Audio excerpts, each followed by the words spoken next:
Well, hello and welcome to Series 3 of Breaking the Taboo. And I'm delighted to have as our first guest for this series, Louise Thompson. And Louise is an author, entrepreneur and wellness advocate who rose to fame on Made in Chelsea in 2011. But her priorities shifted when she was diagnosed with several medical conditions and decided to embark on a more purposeful way of life. This was further amplified when her life dramatically turned upside down following the near-death experience in 2021 during the birth of her son, Leo, whom she shares with her fiancé, Ryan Libbey. Since then, Louise has battled a number of debilitating health conditions and surgeries, which have led to multiple hospital stays. Last year, she released her best-selling memoir, Lucky, Learning to Live Again, and the paperback is out this year. And in the book, she details her harrowing journey through life-threatening illness, mental health struggles, and recovery after the traumatic birth of her son. And Louise, I've read your book and I think it's a really honest and emotional account of your battle with PTSD and chronic illness and the challenges of motherhood. But also I felt it really highlighted your resilience and determination to kind of build your life again and find joy. So thank you so much for coming on the podcast today. It's a pleasure to have you. Thank you for having me. It's such a privilege to be able to speak about my story on platforms that are so wide-reaching. Absolutely. Well, it's great to have you with us today. And I know a lot of families are very interested to hear your story. So we'll get on to talking about the challenges of birth and afterwards a bit later in the episode. But perhaps I could start a bit more at the beginning and ask you, when was it that you first decided to start having a family? When I was younger, I always knew that I wanted to have a big family. I remember being at school. A lot of my best friends were one of four, one of five. And so it was something I had the ambition to create from a fairly young age. I'd been in a series of fairly toxic relationships. I'd been engaged once before meeting my current partner, Ryan. And to be honest, I count myself very lucky because I ended up with my current partner, Ryan. And I say partner because we're still not married, but we've been engaged for over 8 years now. And he really kind of turned my life around. Anyway, we had been together for 6 years, and it was during lockdown. So it was 2020, and a lot of friends in my circle had started having children. So lots of people that I'd been to university with, lots of friends from work, but also lots of friends from school. And there had been this sort of domino effect. And I suppose that was a result of people spending a lot more time with their partners at home, not having to go into the office. It just seemed like an appropriate time. Although I don't think that there ever is a perfect time for choosing to expand a family. But Ryan and I hadn't had a lot of detailed conversations about the practicalities of parenthood. And I, if I'm really honest, I think it was a decision that was led by me. And I set my heart on having a baby. And I think I was influenced by the people around me and also some people online as well. And it felt like, having always followed this certain kind of life trajectory, there were a lot of rites of passage and kind of boxes that I ticked off at, what was considered to be the normal time to do certain things, like meet your partner for life, get engaged. We didn't get married, so slightly off piece there. But then having a child felt like the next step for us. We started trying for a baby, and I'd actually not been on contraception for a few years prior to that. And I had questioned why I hadn't got pregnant before, because we'd been safe but not overly cautious. And I'd had a few appointments with sort of consultant gynecologists and to check that everything was okay. And there was nothing major that was flagged, but I was given actually a medication called clomiphene, which is a medication, a pill that can increase your chances of conception. So it encourages ovulation and makes sure that you're having regular ovulatory cycles, if you like. I didn't need to take it. I did actually fall pregnant sort of the month after I was prescribed that. And then sadly, that pregnancy did end in a miscarriage. It was an early miscarriage, but tricky nonetheless, because nothing really can prepare you for that. And it wasn't something that I knew a lot about before it happened to me. But quite quickly, actually, when I did share about it, I had a few really good friends reach out to me, who put me in touch with other people that had been through a miscarriage themselves, with other women, female friends, and they were very generous in their support to me. And actually, the people that I sort of was in quite regular contact with were women that had a miscarriage, but then had gone on to have a successful pregnancy. So I found that very reassuring. I think that's a really important point to make to listeners, is that if anyone's had a similar experience, do listen to our earlier episode on Breaking the Taboo, where we talk specifically about baby loss and give some practical resource. But you did go on to have a successful pregnancy, Louise. Although, having now read your book, I think it's fair to say you had a pretty challenging pregnancy, because you also had a house fire at the same time that you were pregnant. So what was that like? Gosh, it was absolutely horrendous. I mean, my pregnancy had been fairly standard. I'd felt exhausted at the beginning, very good in the middle, and then very, very full and heavy and short of breath towards the end. It was a time that was full of changes all around, body changes, work changes. We were also doing a renovation at home where I'm sat now. So we were living with my mother, who lives around the corner. In the October, so perhaps I think it was 3 weeks before my due date, we were asleep. I was actually sleeping in a separate room to Ryan at this point because I was very uncomfortable at that point, and so he was sleeping in the basement with the dogs. My mum was upstairs, and I was in a separate bedroom. And I woke up at about 11 p.m. and my mum had been out for dinner, but she's definitely not wild, and so she'd come back. But the fire alarm went off, and I think for most people, the only time you really experience a fire alarm going off is when you're at school or in a workplace and there's a fire alarm that goes off as part of a drill, and everyone, some occasionally you have to line up outside. So my initial instinct was, oh, it's fine. This is just a drill, because that's all I knew. And so I kind of lay back down, and then within seconds, I knew that I was in serious danger because of the smoke, and the smoke was seeping through the bedroom door. So I stood up, and I was wearing just a t-shirt and pants, and I opened the door, and my mum was, oh gosh, I actually get goosebumps when I talk about it now. My mum was running downstairs, and we were both screaming. And I ran down to the front door, and I managed to get out of the front door. And at this point, within sort of 5 seconds that it had taken for me to realize that this was an urgent emergency, to getting outside the front door, the whole house was thick in this dense smoke. So much smoke, to the point that you couldn't even see your hand. I mean, and I think I was asked about this actually a couple of weeks ago, and someone said, what was it like to be in a fire? And the reality is I didn't see any flames. So it was a fridge that had exploded in my mother's basement downstairs. And so all of the flames and the actual fire, in inverted commas, was downstairs. But it's the smoke that means that it can totally intoxicate you. It can poison you, but also it can mean that you have, you struggle to find an escape route because you can't see. And luckily I was, in my mother's familiar house, and I found my way outside. Ryan actually struggled to get outside, and he'd actually run to the back garden, which wouldn't have been very safe, because unless he'd been able to then climb into a neighbour's garden, it would mean that he could have been trapped. And actually one of our dogs then went missing because they happened to be sleeping in cages, which might sound cruel to some, but it was actually very practical, and they're very comfortable in them big cages. But as my partner, he actually, when he ran out initially, we'd forgotten about the dogs, and so he had to run back down and go and try and release them from the cages. And one of them, in fear, had run into one of the bathrooms. So it was very traumatic. And we all, in the end, managed to get outside the front of the house. A lot of screaming. All of the neighbours came outside and were very kind and very helpful. And I went into a state of shock. So luckily, one of our cars was actually parked on the street, out sort of across the way, about 20 meters from my mum's house. So we went into the car to sit in the car because it was very cold, being October, and I was near enough, naked. And I couldn't stop shaking. My body would not stop shaking.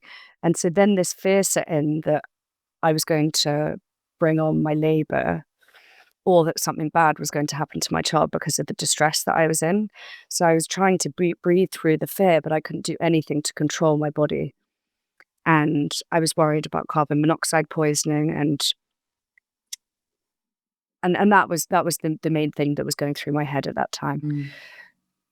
The Wow. ambulances, so then the fire engines came, and we were taken in an ambulance to the hospital.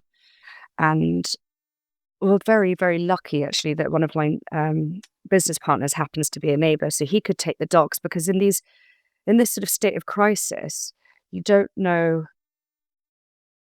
realise how much you need the help and support of other people, whoever that is around you, because you can't always take, and I'll talk more about the sort of the birth trauma that I've experienced after this. But in that similar situation, I didn't know what to do with my child, my baby, when I needed to get in an ambulance and head to hospital. In this instance, with the fire, we didn't know what to do with the dogs, because you can't take dogs into a hospital. So we gave them to a friend of ours who was our happened to be a business partner, and then we ended up in hospital, and they did do all of the checks. But then it got to this really uncomfortable time at probably 3-4 a.m. where we were fit to be discharged, but we were covered in smoke. So Ryan's hair was completely grey. We stank of smoke, and we didn't have anywhere really to go back to. My brother, who also lives locally, was not at home, and his house was a building site. My house was a building site, and then my mother's house was still being worked on by the fire brigades. So we had to go to a hotel, and they looked at us in a very strange way. And luckily, they let us in, because we really looked like we'd been. I don't know. There's not even really words for kind of what we look like. You don't see people that have been involved in a fire walking around the street. So we resided there for a few days, and they then didn't have space for us, so we moved to somewhere else. And then they didn't have space for us, so we moved to somewhere else. And actually, I remember being very triggered in one of the hotels, because it was fairly similar to sort of an airport hotel, and we were very high up. It was in a high-rise building, and there was a window that didn't open, just a very small window. And I remember that I was unable to sleep for those couple of nights, because I was so worried that if that there was a fire, that we wouldn't be able to escape. So that was scary. Gosh, well, Louise, first, I'm so sorry to hear that, because I mean, when you're heavily pregnant, that's a hugely distressing thing to go through. But fire aside, how did you find your pregnancy and sort of the build up to going into labour? I think at the beginning I was so happy to be pregnant, but also I think part of that was there was this sort of grey cloud that constantly sat above my head, which was the fear that was induced by the miscarriage before. And I think I always say to people, pregnancy following a miscarriage is not the same as pregnancy, just pregnancy. I became a little bit obsessive about things. I was tracking. I did a lot of pregnancy tests at the beginning for the first couple of months. I think I tested every day, and I wanted to make sure that line was still getting stronger. And that was very expensive. I had a private appointments at 6 weeks and 8 weeks and 10 weeks. And then I moved over to the NHS system at 12 weeks. The private gynecologist obstetrician that I was seeing, he actually didn't practice anymore. So he didn't deliver babies anymore. So I felt as though I was going to be in safe hands in the NHS, given that I live fairly close to a brilliant hospital. And it was okay. It was all right. I think I'm only 5 foot, and it became very uncomfortable towards the end. My partner is 6'3", a lot bigger. And although Leo was presenting as a sort of normal weight, his head was very big. And I was experiencing fainting spells towards the end. And I think especially then after the fire happened, my anxiety went kind of cataclysmic, because I felt as though I was completely out of control. And I felt like I really wanted to at least know where I was going to give birth, and how I was going to give birth, and what day I was going to give birth, given that we'd moved into a one-bed flat, which I had very little kind of um, relationship with, if you like, and we weren't very prepared at all. I mean, in the run-up, in those last sort of final few months, I did feel unprepared, and I don't want to put too much guilt on myself because there are a lot of things that I feel as though I could have done differently. But I was hugely uneducated. I did the NHS NCT classes. They were all done via Zoom, so like this, as part of a group. I remember sitting in my mum's living room doing them. Ryan didn't join in for anything. And I'd had some midwife appointments throughout the pregnancy. At the beginning, I felt as though they were good. I had my booklet and I felt as though I could kind of keep track of things. But as things progressed, I started to feel like a bit of a child. I had this sort of imposter syndrome. And even though I was often meeting with midwives who were younger than me, I felt as though I found it very, very hard to advocate for myself, for what I wanted. I learned fairly early on from speaking to friends that 1 in 4 pregnancies end up in a C-section, or 1 in 4 births end up in a C-section. And actually, amongst my friendship group, over 80% of my friends had had C-sections, and a lot of them were emergencies. And I really wanted that for myself. And it was hard because every time I went in for an appointment it wasn't at the hospital, the midwife appointments were at what's it called? A sort of like a local centre, not my GP, so not my local doctors, because I have a good relationship with them. But it was a kind of a clinic. And I would always speak to somebody different.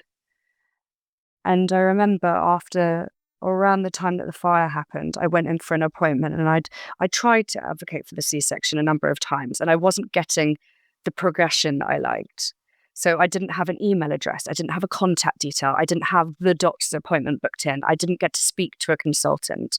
No one was pointing me in the right direction. I was speaking, but then I was just left with no follow-up plan. I didn't know how to get from A to B.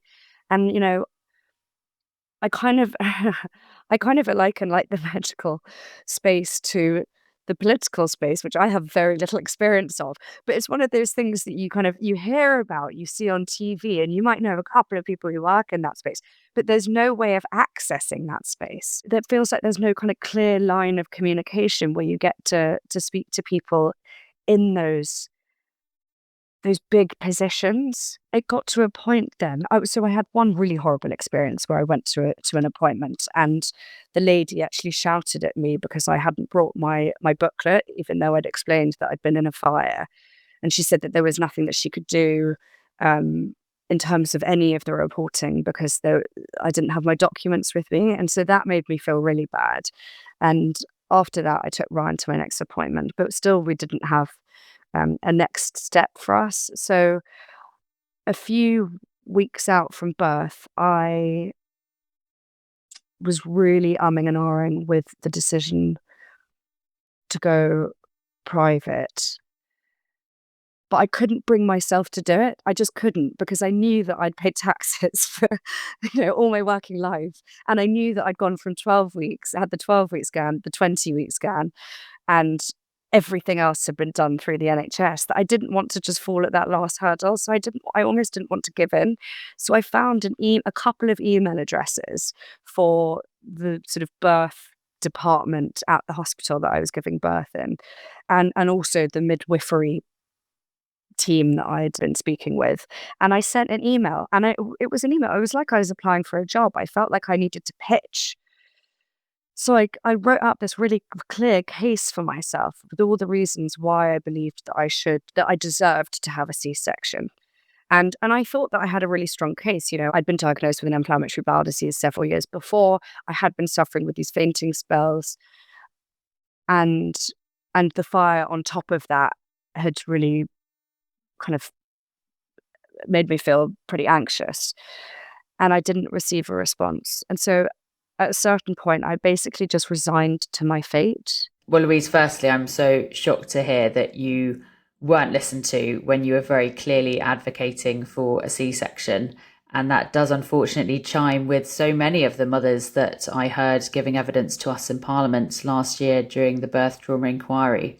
And I was also very struck by your comments about sort of antenatal education, how you really didn't feel prepared. And that's something that we've heard so many times on Breaking the Taboo, is mums don't feel informed enough ahead of birth, particularly when something does go wrong. So I think it's fair to say that your birth was certainly not what you were expecting. So if we could turn to the day of your delivery when your son did eventually arrive, could you just explain to listeners what did happen in the end? I went into labour naturally on my due date, which I think I knew would happen. I knew that would happen. Both my brother and me arrived on our due dates, and we drove into the hospital.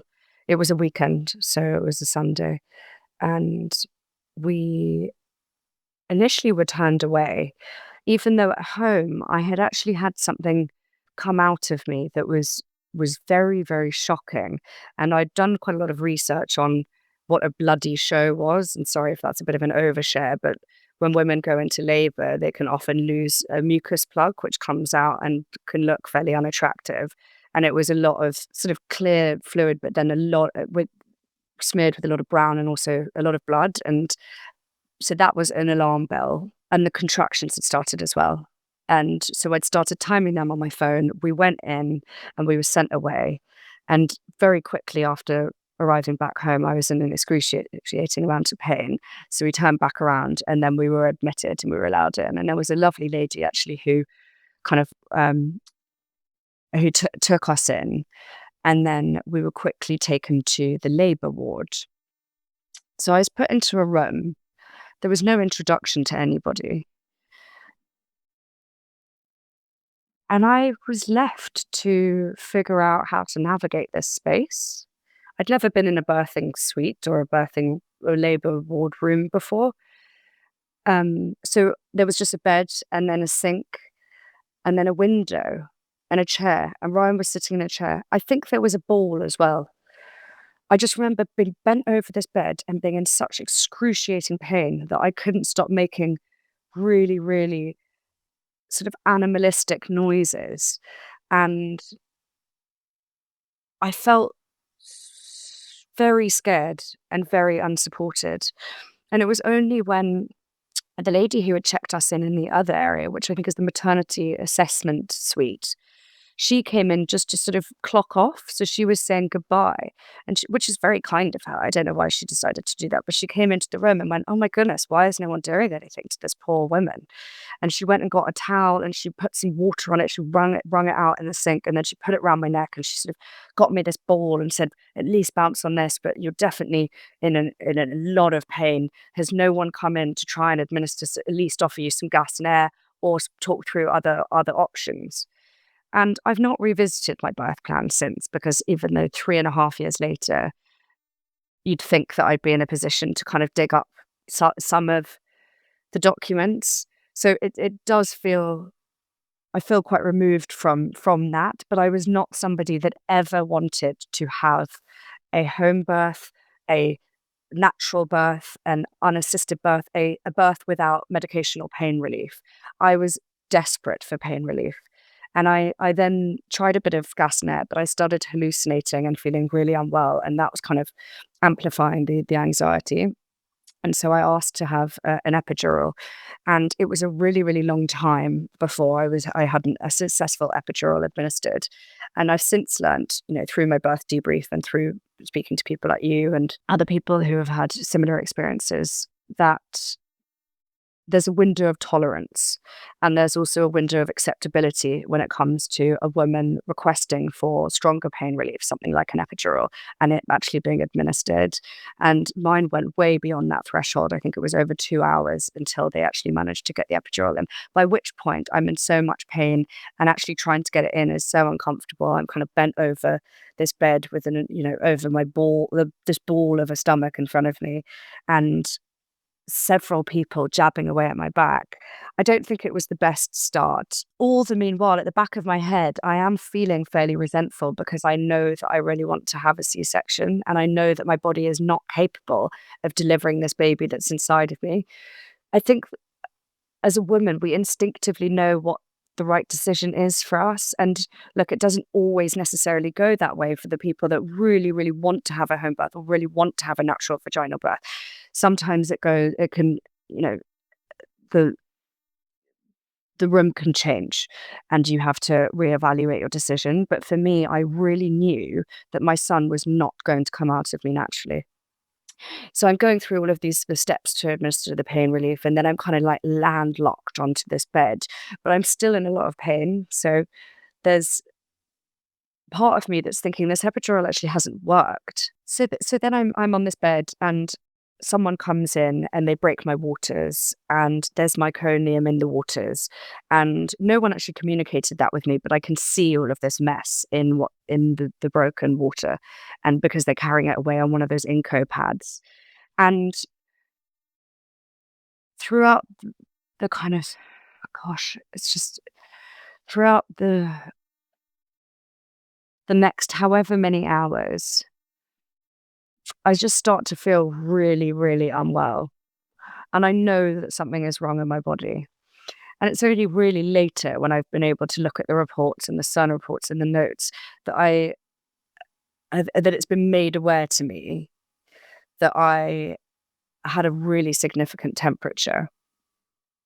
And so they're basically treating me for sepsis. But no one has told me that. No one has come in and informed me of that. But I'm feeling like there's something really wrong. And I think that that's the thing about a significant infection, is that you know when there's something wrong in your body. It's one of the signs of sepsis is this weird urge to get to a hospital. And I'm really concerned that I'm not receiving the appropriate treatment. So I keep flagging, and I'm also hallucinating at this point. So as am speaking, and I'm not speaking very often, but when I'm speaking to my partner or I'm speaking to someone that comes into the room, I'm telling them that I can hear my voice played back. So I'm speaking, and then it's almost like this big echo, and I can hear my voice played back, which is then just making me feel worse. A couple of junior doctors come in. I can tell that they're just being told to come in to keep me going. Just keep going, you're fine, to reassure me that I don't need to escalate. And I try to ask for a C-section. I say, I really don't think that this is going well. I really think that we need to take things to the next level. My baby is not coming out of me. It's not working. I felt like my body was letting me down and that it was giving up. And I wasn't progressing. I wasn't dilating any further. And I didn't know that my baby was back to back, but it was only then when there was a staff change at 8 a.m. the following morning that a consultant obstetrician did come in, and she said, and this is, an overshare, but she said that everything, so my entire vagina, labia, the whole thing is incredibly swollen, that things are really not looking good. And she tries to manually pull my baby out of me with her hand, is trying to twist him, and she says, oh, he's back to back, which would have been one of the contributing factors for all of the pain. And he's basically stuck in my pelvis, and there's not a lot that they can do. And one of the things that I'd had written in my birth notes was that I didn't want to have lots of tools used as part of an assisted delivery. So they didn't try and cut me open. But I did feel as though I was pretty manhandled, even with, just the sort of the skin, her body against my body, against Leo, trying to get him out. When she then mentioned that she thought it was necessary to have to go to theatre for the C-section. I actually felt a huge sense of relief. At that point as well, Leo was in distress, and he'd been in distress since the meconium was found in the waters as well. And we later learnt that both of us did have considerable infections. So we went into theatre, and my understanding of a C-section was that it should take 20 to 30 minutes. So we go into theatre and we get started, and it felt like I was in there for a lifetime. I was in there for close to 3 hours, and I basically experienced myself bleed massively. I didn't know that that was a possibility. I didn't know that people hemorrhaged in an operation, but I also didn't know what was going on when I was in there, because no one was reassuring me. So there's blood literally splattering all over the screen, all over the floor, and there's panic everywhere. I can feel the tools that are being used, and I can also then feel a lot of pressure being pressed down right up to my chest, so around my lungs. And at which point I'm thinking, oh, so I can feel that, all of that, because the anesthetic is not working right up into the sort of top of my abdomen. And I'm wondering why on earth so much blood is coming out, and also then why they're compressing my lungs. I'm thinking, oh my gosh, they've literally they've cut everything inside me open. And what I did later learn was that they used a fetal pillow. So they kind of push using a lot of impact up to try and push the baby back inside so that they then can get him out, because he was fully stuck. So they couldn't get him out either way. And while that was happening, sort of the entire of my uterus basically snapped like a rubber band. And um, I lost 3.5 liters of blood in that operation. I think the hardest part for me during that was, at this point, I am completely out of it. I feel like I've lost the will to live. And I genuinely feel as though I'm kind of going in and out of consciousness. And I keep turning to my partner, just saying, am I alive? Because I don't trust anybody else that's in that room, because there's not been a relationship, because the whole thing was an emergency. So I don't I didn't get a nice sort of formal introduction like some other people might get if things are a little bit more planned. They might get to meet, or at least have 2 minutes with the people that are going to be operating on them, to calm them down and to reassure them. And everybody's face is just full of sheer panic. So Ryan, bless him, is experiencing this whole thing and having to remind me that I am still alive. Leo then comes out. I am not told that he has been born, but I could just hear some crying, is taken over to a different part of the room. Ryan gets to see him, gets to cut the umbilical cord, but he's then sort of, I believe he is resuscitated and then taken very quickly into NICU. And I'm going to sound like a terrible person here, but I didn't even think about him or the outcome of him once, because I'm not in my own head and my own body. Like, I didn't have a logical thought within this entire childbirth experience, because I'm just so petrified that I'm going to die. They told me that it was going to be over once they'd called in kind of a number of different people to help stem the bleeding. They told me that actually it was going to be over, because I'd said to Ryan, oh, do we know, is it nearly going to be finished? And they said yes. And so I had that kind of moment of hope that I would be able to get through this whole experience. And then I started to profusely bleed again. So there's blood everywhere again. So it's this sort of like tantalizing dance between, okay, I feel like I can let go now. Like I can relax, and everything's going to be okay. And then I'm like tortured again.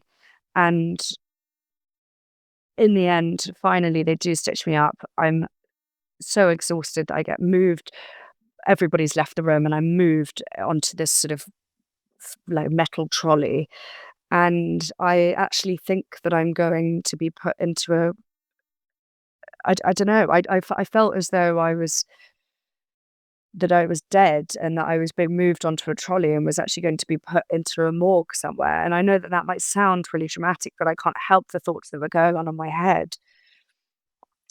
Moved back into a side room after the operation, and I had no idea really what had happened. The aftercare was incredibly traumatic. I was unable to move, was in excruciating pain. There were times where I'd press a buzzer, no one would come into the room for 30 minutes.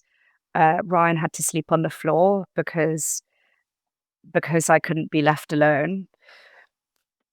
They tried to wheel me in to go and meet my son a few days later, who was in NICU, and I was like manhandled onto a wheelie chair when I couldn't physically sit up, and it was really, really, really painful. And then went through that whole process of breastfeeding training while still connected to loads of tubes and not really having had time to actually process the fact that I'd lost such a significant amount of blood. Well, firstly, Louise, I literally had a shudder when I was listening to you talk about being in the operating theatre, because I think you and I had in some ways similar experiences where we both ended up in an emergency situation, having a postpartum hemorrhage and being stitched up and both thinking we were going to die. And it is incredibly frightening to be in that experience. And we can get on a bit later to talk about kind of recovery and PTSD. But I just want to talk about the moment when you did finally get to hold Leo and connect with him. And obviously it was not what you were planning, because he was suddenly in the NICU. We actually did an episode on that in the last series, and some mothers wrote to me saying how difficult they actually found it to bond with their baby, because it was obviously having tubes or being in an incubator unit and things that they weren't expecting. So how was that first experience, and what was it like the moment that you first did finally get to hold your son? Well, it's a very strange thing anyway, I think, because I was not someone that was able to connect with my child when they were in my tummy. I have and I know that there are people that do form a really beautiful bond when they're pregnant, but I couldn't. I'm not someone that can love someone without being able to visualize what they look like. When I did first see him, I did feel something. And that feeling was, this is my baby. Like, of course, this is my baby. And of course, this is what he looks like, because he looks like me. And I found that that was a sort of split second moment. I found that incredibly beautiful and incredibly emotional. So that was the sort of recognition. And there were parts of him that I just thought were so sweet. You know, his little hands. It was mainly the hands. It was these fat wrists with the hands, but it was equally very, very upsetting, because he was in a kind of on a trolley in a plastic kind of cage, not cage, but crate, and he had a lot of wires all over him, and he had this hat on, and so there wasn't a lot of him that was bare for me to really see. And so when they then asked whether I wanted to hold him, I did, but I was also so worried that the tubes were going to pull out of some part of the machine that he was attached to, and also the tubes and then the wires and the stands and things that had followed me into this room. I felt some comfort being in that room.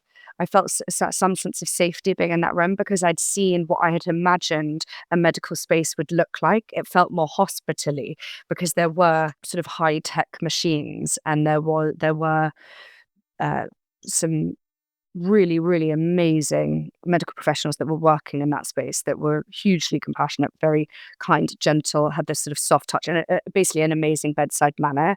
And so I did feel safe there, but it was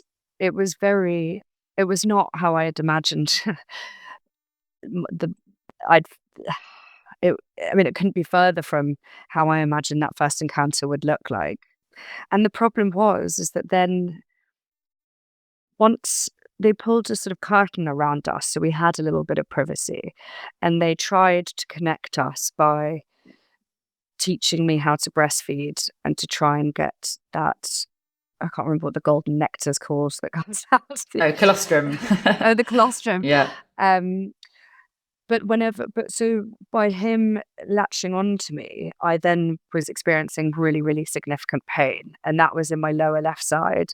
And it's only much later on that I learned that that lower left side is where most of the impact had been when it came to the trauma from that first surgery.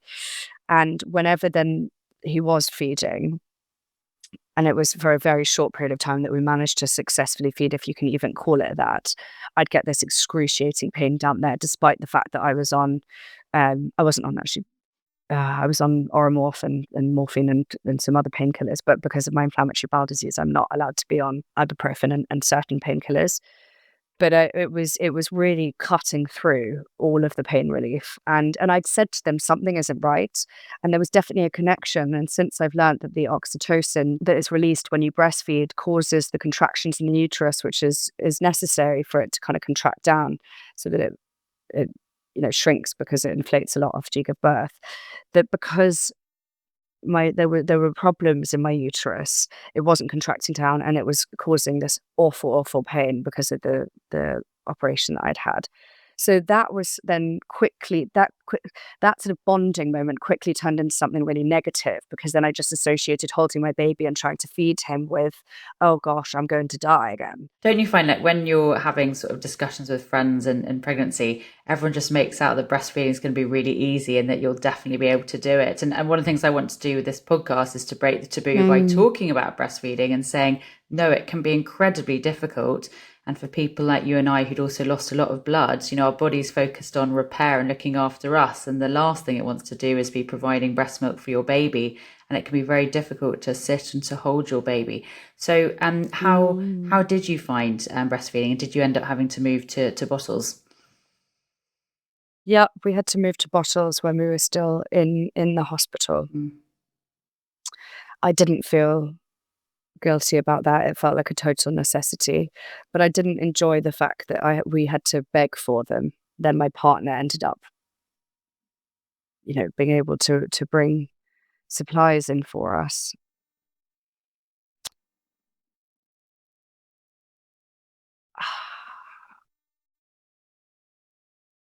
I don't know whether I was just seriously unlucky. There were people much later on, after I had a massive obstetric hemorrhage, which was later on, when I was in a high dependency unit. I was in a room full of many other people. So I got to witness care for many other people. And there was a couple that had twins, and they had an access to what seemed like an unlimited amount of formula.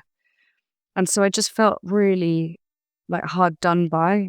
I tried. I mean, I really tried my best, but like you said, it's impossible for your body when it's trying to recover to be able to conjure up all these other resources. Like, its priority really is the survival of yourself before you can look after anyone else. It's like the thing that they say as part of the safety briefing when you're on an airplane. And I've never understood that until about going putting through the this oxygen process. mask on the mum when people first, say, yeah, you've got to put the oxygen mask on yourself. And you think, no, but of course, anyone that loves their children would always try and save them first. But it's actually not the case. You need to look after yourself in order to be able to be a caretaker for anybody around you. And that doesn't necessarily come easily to me, because I've never really been someone that's particularly good at looking after myself and putting myself in front of other people. Like, I'm someone that really likes to serve. And I couldn't do that for my son, so I did let him down in that respect. But it it it was one of those things, like many things that I've learned later on the journey, that separated me from a lot of other mothers. There are people even later on when I've had conversations with therapists that I've had to work with, who have said, "Oh, do you get really? Is it hard for you to talk about the fact that you might not be able to expand your family?" And throughout the entire recovery, I've gone, no, because things that might really upset other people have not upset me, because I've been in such a state of desperation that I've not been able to think about these other things that have felt like niceties to concentrate on. It's just been me in a state of survival. And you obviously spent quite a significant amount of time in hospital, but could we talk a bit about when you were finally discharged and going home, and what a huge shock that is to be a new mum with a huge amount of physical recovery? So what support did you have after the birth, Louise? And if we could talk a bit about your mental health for a bit. I know you've had some significant struggles with PTSD, which so many mums will relate to. Absolutely. So I was discharged after a fairly short time during that stint of being in hospital, and I knew that it wasn't right, but I didn't know enough to be able to advocate for myself to stay. I'd had a CT scan because of the really bad pain that I kept vocalizing, and then someone said that they weren't around to read the CT report. So I was still then sent home, and it would have been probably the following weekend. So there was the skeleton staffing. So then, sadly, a few days after being at home, which was a total shock because we'd actually just come back into our house having not been here for a year, and people had sort of scrambled together to try and get what we didn't really have. We only had running water at the house a couple of days before we were able to move back in. So it was really a shell. Um, it was very, very overwhelming. I remember getting out of the car. Ryan basically had to carry me into the house, and I kind of collapsed on the floor and just burst into hysterical tears. I had no idea what was then to come, and I will kind of really briefly explain the next bit because I'm mindful that there are kind of more hopeful things to talk about as part of this story, and also more of the kind of the trauma response and how I might be able to help other people with that. But unfortunately, when I was back at home, I had a massive obstetric hemorrhage where I lost 5.5 liters in a very short period of time at home and was blue lit back into hospital. Had a stay in intensive care, was treated for many, many infections, many drains, and a really uncomfortable long recovery where, again, it was this roller coaster of we think I'm getting better, but then I'm not getting better, and not really having any answers as to what had happened, why I'd ended up having another major hemorrhage, and also whether this wasn't going to be something that was going to happen again. So then when I finally was allowed back home, which was just in time for Christmas, I was absolutely petrified there. My and I don't even say that from a place of I was petrified. It wasn't Louise that was petrified. I had turned into somebody else. So I'd basically become a new person. There was the old me who remembered everything about Louise, the way I looked, the way I was. I recognized my life. I could remember my childhood, my relationship with my partner, my relationship with my friends, and my relationship with my body, my career, all the parts, the pillars that make up my life. And then there was the new Louise that was the heavily traumatized Louise that could only remember my time spent in hospital or on their operating theatre or, everything surrounding this childbirth. And so quite often I was stuck in this state where I was just totally dissociated. I couldn't remember any of my past, so any familiarity, any comfort, any joy, any positive memories of career achievements or funny memories of being in Chelsea or, you know, anything. I couldn't remember anything to the point that when, the only people that came through that front door within the first few months, I think it was the first 3 months, there were maybe 6 people that I knew, like, or family members, only immediate family. So I didn't even let my brother's girlfriend couldn't come around. It was immediate family. My business partner, who I'd known for years, came round at one point, and I couldn't handle seeing him. Like, I felt really confused as to who this person was and why he was there because it was like I couldn't remember any of my old life. And then medical professionals, they were the only people that I could tolerate being in the company of. And I did have a week where I thought that I was going to be okay. And I thought, okay, like I can try and get organized. I've spent a long time in hospital. That was really traumatic. And I think I need to book in some appointments, and people think that I'm crazy, but I strangely, even though I'd spent sort of just shy of a month in hospital, I felt like it had been 3 years. And so my priority was to book an optician's appointment, a dental appointment, because I hadn't brushed my teeth for a month. I hadn't washed really for a month.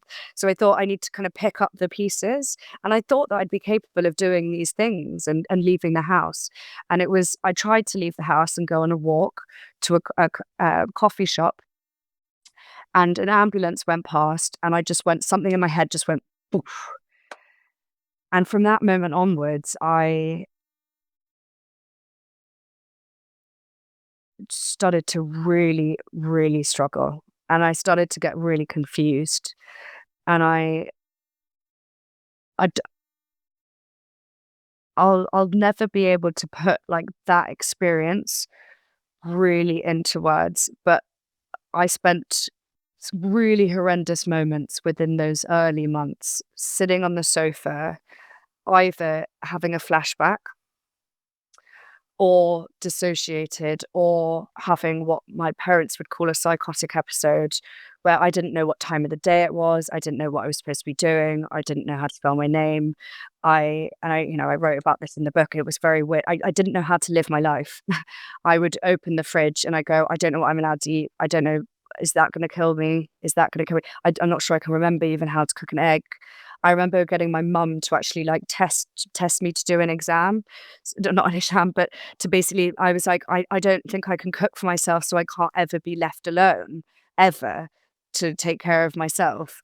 And so she had to watch me while I proved that I could boil an egg and make some toast. But in between that, while I was doing that, I was so mortified. I was stuck in this place in my head where the thoughts were going, you're going to die, you're going to die, you're going to die, that I was like, I can't concentrate on the egg. Like I can't actually function to do basic tasks because my head is saying scream and cry and lie in the dog bed and just roll around and like hope that someone just knocks you out and takes the pain away.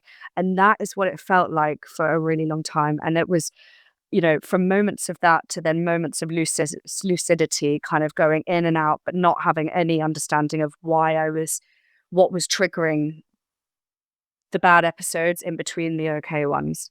Well, firstly, thank you Oh, so much for talking really frankly about what it was like, because I think we don't have conversations like this enough where we really explain what it's like to have had a traumatic birth and to suffer from very significant PTSD. But I also want this podcast to be really hopeful for families out there who've had mm. similar experiences to help them with their recovery. So, could we just talk a bit about what did help you? You mentioned there about going to see a therapist. Were there any tools and resources that you found have helped you to get back to yourself? Absolutely. And without these tools and without the support of a lot of great people, I definitely wouldn't be where I am today, because what I will say is that bar the odd, I think, I'm back to myself and I live a very good life. And there's probably 2% of my life that is still taken over by the post-traumatic stress disorder. But there were things that I relied on heavily at the beginning. A lot of that was the support from family who allowed me the space to sit and do nothing to try to understand what was going on and what had happened to me. And a large part of that was writing things down. So that helped me hugely when I didn't even know what other resources that I could reach for in the real dire moments. I just did a lot of writing, handwriting, and then finally, when I felt kind of strong enough, I got a laptop out and I started typing. And so at least I was getting everything that was in my head out when I felt like I couldn't really verbalize what was going on. I couldn't speak to my family. I just couldn't find the way to do that. So a lot of writing. I then did have a contact from the hospital who bridged the gap a little bit just in that kind of first week, who was part of their kind of mental health coordination team. But then when that ripcord of that was pulled from underneath me, she couldn't support me anymore because she needed to be boundaried in her role, and she only had a certain amount of kind of time for me, and the resources were stretched. And the messages that I was sending her were probably like very scary. She then told me to get in touch with an SPA, a single point access, which is a service that serves parts of London, but a kind of large part of central London and also my borough. And then they put me in touch with the crisis team, who then, and I believe that's a kind of a borough by borough team. They would come in pairs to check on me every day when I was at a place where I thought that I was going to kill myself. So they would make sure that I was alive, and they would reassure me that they'd seen people as bad as me and that there was hope at the end of the tunnel. And I really needed that from people that had seen the people that were absolutely like at the bottom end of the mental health spectrum. I also was put in touch with Hammersmith Hospital, which was not the hospital I gave birth in, but because of where I live, that was the one that was going to treat me in my kind of mental health aftercare. And I spoke to a psychiatrist there. She prescribed me some antidepressants and then also some antipsychotics, which I was very wary about taking, given that I've never really taken medication my whole life, a little bit for my IBD, my inflammatory bowel disease, and like the odd kind of paracetamol, but never been someone that's wanted to medicate. So that felt like a really strange decision for me, but a decision that was actually taken out of my hands. They were like, you have to go on this because it's the only thing that might give you a chance at a recovery, because your brain will not calm down right now. I guess it's the dopamine, it's all of those neurotransmitters that just couldn't be controlled, and they weren't letting me think. So I couldn't process anything because I couldn't think. So that was a big help and kind of bridged the gap for me for a year and a half, 2 years. And then I worked with one thing. I was fortunate. I did have a conversation fairly early on with somebody who treats people for postnatal depression, and then somebody who treats people for perinatal trauma, both through the NHS, and they couldn't figure out what my problem was going to be. So they needed to get to know me and to, you know, there's like a certain criteria that you need to meet, but also some questionnaires and things so that they can put you into one of those two camps, because the treatment, although it does overlap, can be quite different. So I started working with the perinatal trauma department, and I tried a few things. It was too early on for me, in all honesty. I tried something called EMDR fairly early on, which is EMDR, eye movement rapid desensitization and processing. And it's a very, I'm sure you've spoken to other guests about that, because it can be a great trauma therapy option for many people. I think that you often want to wait sort of 12 weeks following a traumatic event before starting something like that, to see how your brain's going to cope with the trauma. And I didn't do that because I was so desperate to get out of this awful place that I found myself in. Since then, I mean, I've met a gazillion different people, to be honest, and I've tried a lot. And in the end, it's been a combination of things that have helped. I've tried some slow movement. That was also did not work for me at the beginning. Anyone that goes, "Oh, just yoga your way out of this," it's not as easy as that. I couldn't think, I hated slowing down to the point of doing nothing, because then the thoughts would be in my head. So I couldn't just exercise. That wasn't really an option for me. It was a lot of talking therapy, and then finding an amazing Bax accredited psychotherapist who works at the Maudsley Hospital and deals with women specifically in the perinatal sector.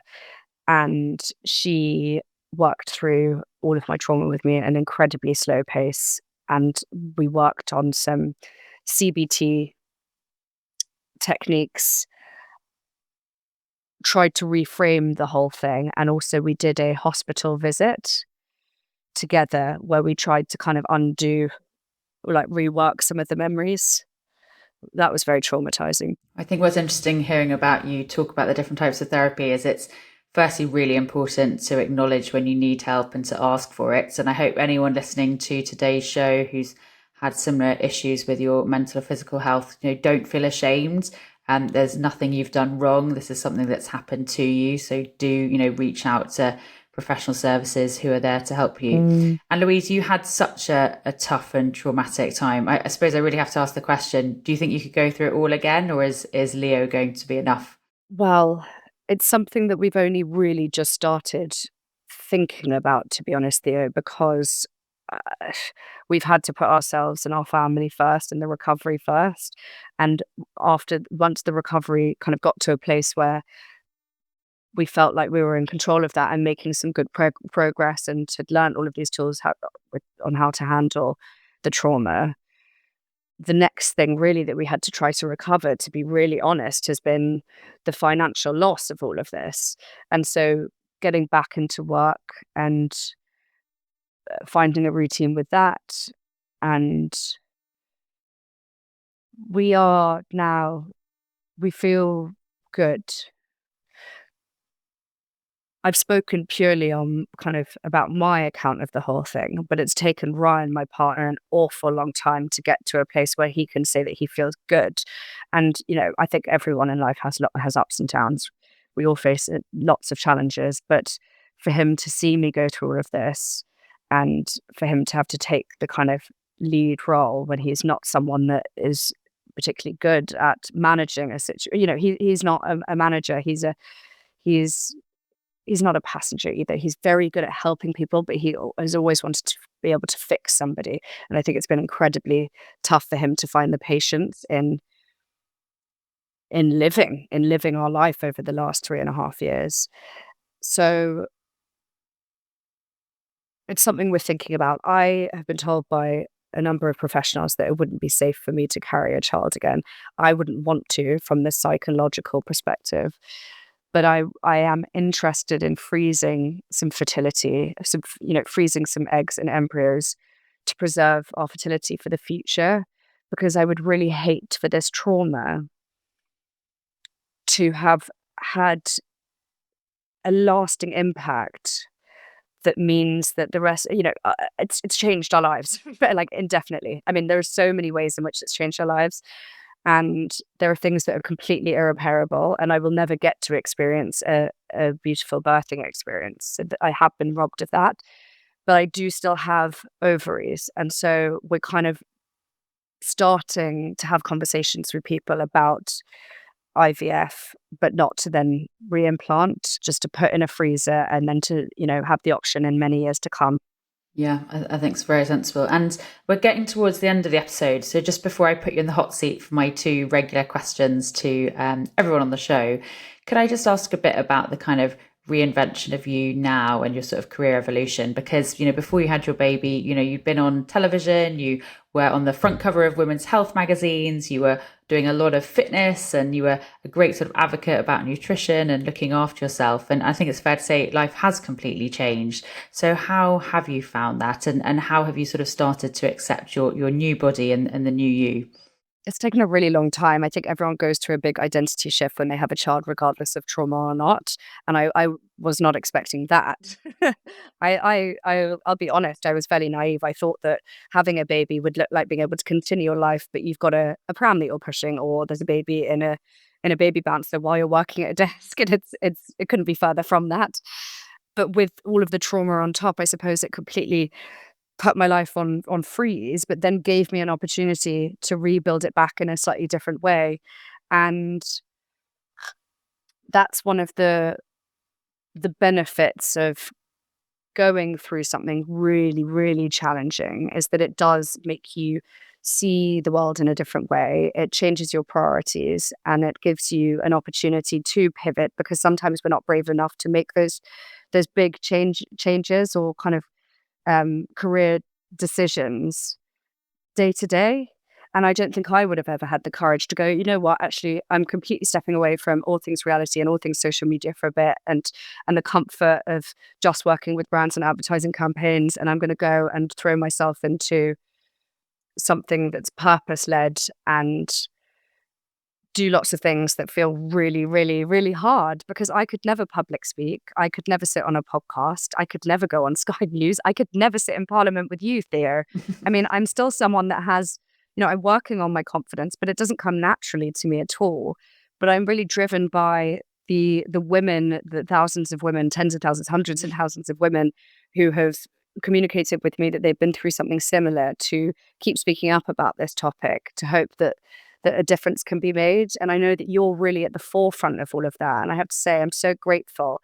And I know I'm speaking for a lot of people when I say this, that you are doing this podcast, this book that you've written, and all of the things that we don't know about and don't understand in Parliament that are actually going to make a difference. And I'm so sorry that you had to go through what you went through to become such a serious advocate for women's maternal health. But without people like you, I don't think that things would ever change. And so it's terrible that people do suffer. But I think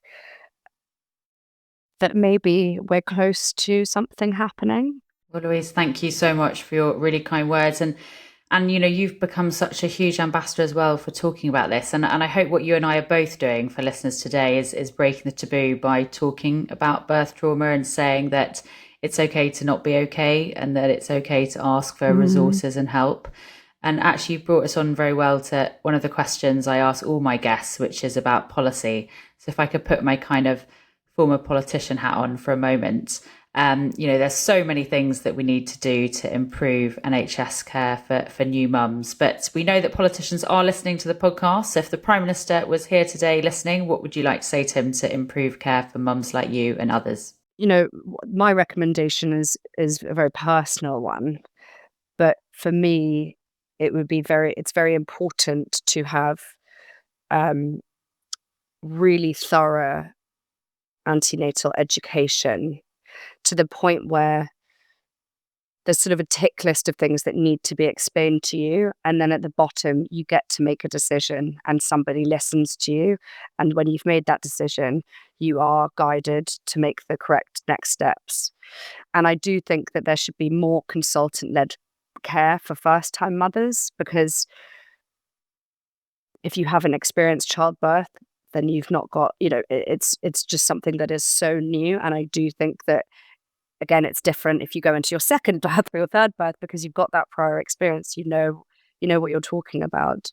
And I worry about the skeleton staffing on the weekend, because I've spoken to a lot of people that have had a really traumatic birth, and they quite a few people share the weekend date in common, and so that worries me for women in the future. But there are loads of things. There are lots of things. And I should say, you came with a very good list with me to Parliament the other day when you and I went to speak at the all-party parliamentary group on birth trauma with Rosie Duffield MP. So thank you for your continued advocacy on behalf of mums, because I think it's so important that politicians hear firsthand about testimony like yours so that they can start to affect change.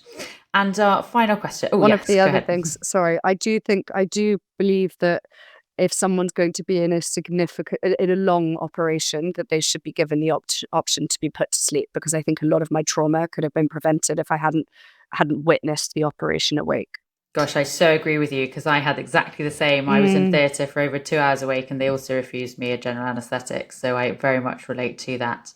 And my final question is just a really practical one for families listening today. Is there a particular resource that you'd like to signpost listeners to that helped you and you think might help them? Let me think about this one properly, because it's very important. Well, I work with the Birth Trauma Association. I think if you're someone that is in the aftermath of a birth that didn't go how you wanted it to go, and you don't really know where to turn, that would be a good place to look, because they have an amazing peer-to-peer support network and a lot of education on there. And I wish that I'd known about it sooner. Yeah, they're brilliant charity. It took me a really long time to find anybody. Yeah, I don't know. I don't know what I must have been Googling, because I couldn't find anybody. And now at least, people will be signposted to podcasts like this, all of your amazing episodes, and will hopefully find a lot of answers for things that are really going to help them. Yeah. And for anyone who's listening to the show who doesn't have a pen, don't worry. The show notes have the link to the BTA, which is a really fantastic charity. And we've also had an episode with their chief exec who's come on to talk a bit about birth trauma. Well, Louise, thank you so much for coming on today's episode. I mean, there's so many things we could talk about that you've written about in your fantastic book, Lucky. And I read it, and it certainly made me feel less alone as a mum who'd suffered from birth trauma. So thank you for being so brave in sharing your story and being such a public advocate for change. And for anyone who's been enjoying Breaking the Taboo, please do rate us on Apple iTunes or Spotify, and please do share it with friends and family. We'd like to reach as many affected families as possible to give them the help and the care that they need. So stay tuned for next week's episode of Breaking the Taboo. Bye-bye for now.